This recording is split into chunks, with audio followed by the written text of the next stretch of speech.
Welcome to another edition of Carnivore Bites. I'm your host, Chef Sherman, along with Dr. Eric Lopkin. Dr. Lopkin, something you've been interested in is the T-Mobile merger. Maybe you can shed a little light on that. Yeah, Sprint and T-Mobile have been in talks to merge. The FCC has basically said this is a great idea because the merger of these two companies are going to give us a big leg up in the deployment of 5G, which, aside from the technological advantage to your phones, it has national security implications. It has business and economic implications. So the FCC has said they are all for it. The FTC hasn't, made up their minds yet. But now, 10 attorney generals, led by New York, California, and Connecticut, are fighting to stop this merger because they think, oh, well, there's going to be one less company. They're concerned, oh, people's bills will go up. Mm-hmm. But the problem is they haven't even looked at these companies. Cell phone bills have gone down because of T-Mobile's tactics. So they're actually pushing bills down. On top of that, the agreement that this company has with the FTC is that if they merge, Boost Mobile, which is owned by T-Mobile, would be spun off into its own company. So now you've still got the same number of companies competing. The one who is pushing costs down and technology up actually has a greater reach to do that. But our attorney generals want this stopped because they have no clue about how technology works, how business works. And Well, I think ironically, that's ironically, not 4 days before the Attorney General of Connecticut announced that we were going to be involved in this fight to stop the merger, the Connecticut legislature passed legislation to fast track 5G in the state. So you've got the state government with the right hand not knowing what the left hand is doing, and the attorney generals who have no clue what's going on, sticking their nose where it doesn't belong, primarily because they're all looking for higher office.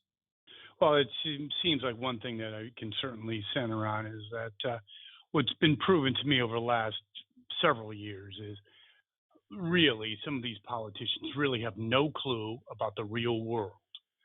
And I think that's one of the problems to transition to something else is with Biden. I believe um, he just looks completely out of touch, and he's an example compared to Trump or juxtaposed to Trump is someone that basically you can just tell he's been in public service for 50 years, and it shows, doesn't it?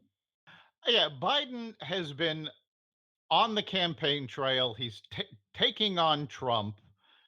The problem is a lot of the policies that he's pushing are things that he fought against in the past. A lot of the problems that he's saying he's going to be able to solve were caused by legislation that he pushed. Yeah, I'd like your overall assessment. I believe, even though they say in some polls he's 16 points ahead of Trump, I just don't see him going the distance. And I see him another Hillary campaign, no ideas, no energy, not nada. Yeah, he's not going to do as well as people are saying. And the poll you're talking about, it was the Quinnipiac poll, said he had a 16-point lead on Donald Trump. Well, the Quinnipiac poll in 2016 had Hillary winning by a landslide. Yeah, no And they question. And have plus, and they haven't yeah, changed their methodology any. So they're still not talking to Trump supporters. no. Also, I think one thing I've learned, even in the days before cell phone became everything, in other words, there were some landlines, is I remember in the 90s, they had Dole ahead of Clinton by like double digits, and obviously you know how that worked. It's way too early Right. to even. It's just all name recognition. It means absolutely nothing. Oh, Well, I mean, it's not even a matter of name recognition. I mean, if you look back historically, at this point in Obama's first campaign, nobody knew who he was yet.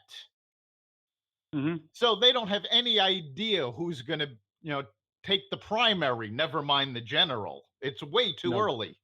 no question. Now, for our final little subject tidbit, I like maybe you can explain to our listeners a little bit about your assertion in terms of justice in the new age of the democratic regime.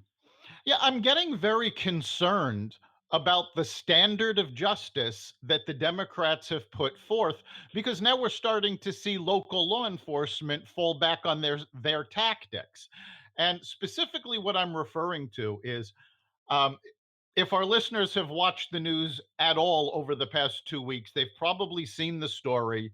It made national news of the New Canaan woman who went missing, and she's been missing now for about 18 days. Well, they arrested her husband and his girlfriend.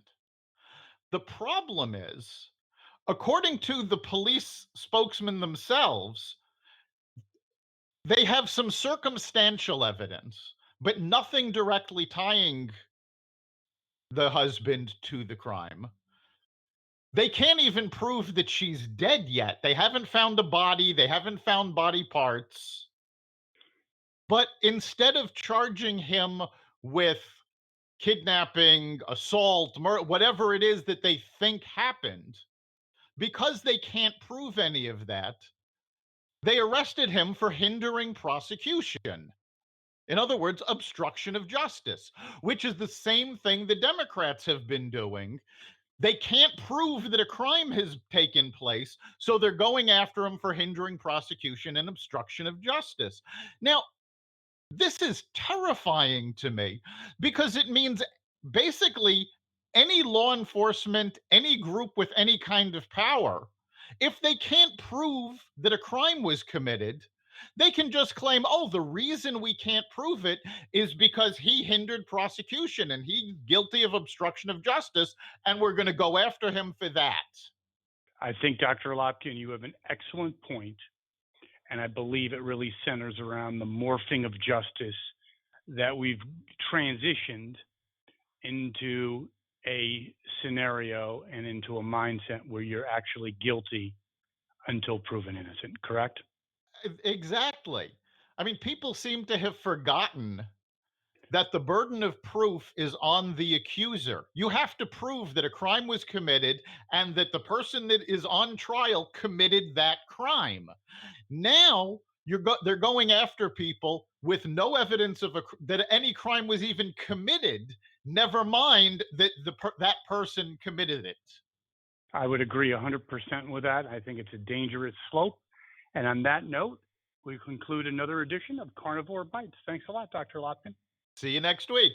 Thank you. You've been listening to Carnivore Bites, part of the Exvadio Podcast Network. You can catch us every week at exvadio.com/podcasts, on the iHeartRadio app, the Apple Podcasts app, the iTunes Store, Spotify, and wherever you find podcasts. You can also catch us live every Friday at 4 on WESU FM 88.1.